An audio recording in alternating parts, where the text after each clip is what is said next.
నేను ఒక ప్రశ్న అడగదలుచుకున్నా ఈ రాష్ట్ర డీజీపీని. ఒక్క పిచ్చోడు కూడా ఇరవై మసీదులకు ఎందుకు పోతలేడు డీజీపీ గారు? రేవంత్ రెడ్డి గారు మీరు సమాధానం చెప్పాలి.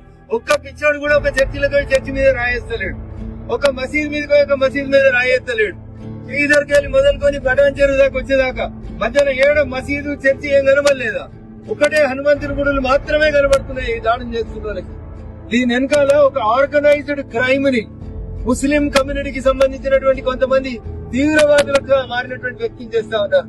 కాబట్టి పరమత సహనం కలిగినటువంటి హిందువులని రెచ్చగొట్టొద్దని వెంటనే పోలీస్ యంత్రాంగం సరైన రీతిలో స్పందించి ఇట్లాంటి సంఘటనలు జరగకుండా భవిష్యత్తులో దేవాలయాలకు రక్షణ ఇవ్వాలని చెప్పి ఈ సందర్భంగా డిమాండ్ చేస్తాం. ఏడ ఇన్సిడెంట్ జరిగిన మతిస్థిమితం లేనోడే చేస్తున్నాడు అనే మాట మతిస్థిమితం లేనోడికి సీసీటీవీ వల్గుట్టాలని ఆలోచన, సీసీటీవీ వల్గుట్టాలని ఆలోచన వచ్చిన వాళ్ళు మతిస్థిమితంలో ఉన్నాడు ఎట్లయితాడు అనేది ఫస్ట్ ఆలోచించారు. ఉద్దేశపూర్వకంగా జరుగుతున్నాయి సార్. కాదు సదాశివపేటలో హనుమంతులు కూడా జరుగుతుంది, ఈడ హనుమంతులు కూడా జరుగుతుంది. సికింద్రాబాద్ లో ఎంత ఖర్చు అయిందో మేము తెలుసు. మేము చాలా ఓపికగా ఉంటున్నాం కాబట్టి మీరు ఇంకా ఏదో మత్స్యంతో రిమాండ్ కేసు రైతులు రాస్తున్నారు పంపుతుంది.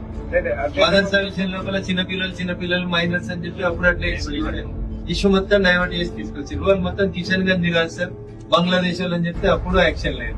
సింపుల్ గా మీరు మళ్ళీ ఇందులోనే 30 మంది రిమాండ్ చేసే కార్యక్రమం పెట్టారు. This is not fair. 20 వస్తుంటే